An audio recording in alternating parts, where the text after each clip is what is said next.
होती रही तो पुत्र के मरने पर कितना पीड़ा होती है, जरा तुम भी मजा चख लो। भगवान का तो संकल्प है, अवश्य में भोक्तव्यम कृतम कर्म शुभाशुभम, जो जैसा करते हैं उनको फल वैसा भोगना पड़ता है। बोया पेड़ बबुल का तो आम कहाँ से हो। अच्छा, कोई अपने खेत में बबुल बैठाया हो और आम के सीजन में जा करके डाल हिलाए और सोचे पक्का पक्का आम खाएंगे, जब आम लगाया ही नहीं हो, लगाया ही नहीं आपने, तो आपको आम का फल मिलेगा कहाँ से।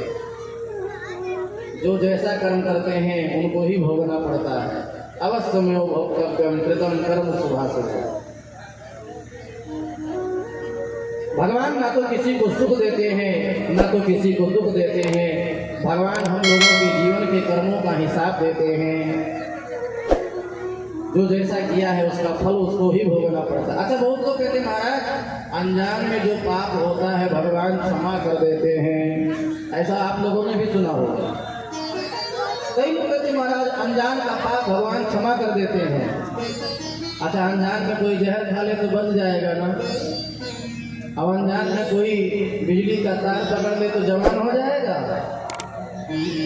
और अनजान में कोई आग में गिर जाए तो क्या होगा, रूपवान हो जाएगा ना। हाँ, आग में चाहे जान करके गिरे चाहे अनजान में गिरे, आग में गिरने वाला जलता ही है। और जहर चाहे जान करके पिए चाहे अनजान में खाए, जहर खाने वाला होता है। तो इसके चक्कर में मत रहना कि जो अनजान का पाप होता है भगवान क्षमा कर देते हैं। हाँ, जान अनजान जो भी पाप बनता है उसका पूरा परिणाम अपने को भोगना पड़ता है। जो धर्म करते हैं उसका भी फल मिलता है, जो पाप करते हैं उसका भी फल मिलता है। बोले भक्त और भगवान की जय। एक महात्मा बहुत बढ़िया बात बता रहे थे। एक बार एक व्यक्ति था तो रास्ते में कहीं जा रहा था। जुलाई का प्रथम सप्ताह, आषाढ़ का महीना। अब आप सब जानते हो आषाढ़ महीना में आम का फल पका होता है। गर्मी का दिन था, जा रहा था, आम का बगीचा दिखाई पड़ा, आम के डाल के नीचे विश्राम करने लगा मालूम। और सोचा चलो, जब जगह आया तो सोचा चलो कुछ आम फल तोड़ करके खाते हैं। और आम की डाल को झुका करके आम का फल खा रहा था। इतने में बाग का जो मालिक था आया और पीछे से 2 लाठी जमाया। उसने कहा ये बाग हमारा है, तुमने कैसे तोड़ लिया। अब यहाँ एक बात समझने लायक है, जब उसके पीठ में लाठी लगी तो रोया कौन। सबसे पहले आंख ने फल को देखा, सबसे पहले आंख ने आम के फल को देखा और हाथ में तोड़ा, मुंह ने खाया, अब पेट में रखा। जब पीठ में लाठी लगी तो रोया कौन। क्या हाथ रोया, क्या पैर रोया, क्या पेट रोया।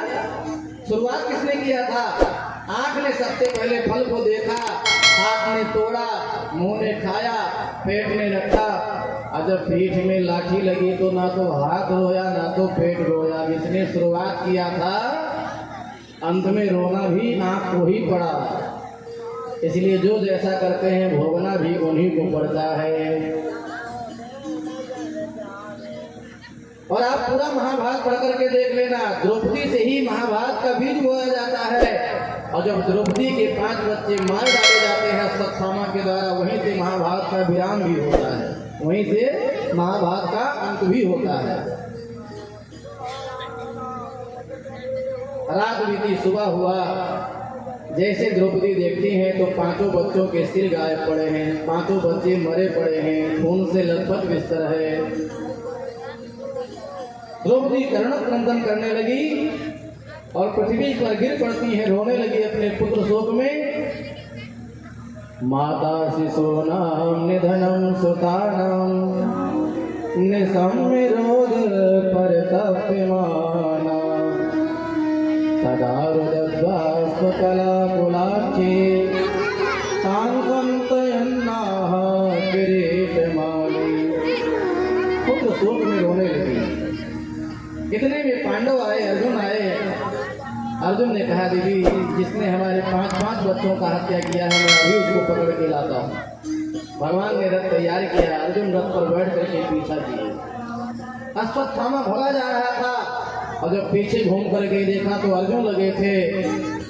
अश्वत्थामा ने समझ लिया अब अर्जुन के बाण से बच पाना बहुत असंभव है, फिर तो मरता क्या ना करता। अश्वत्थ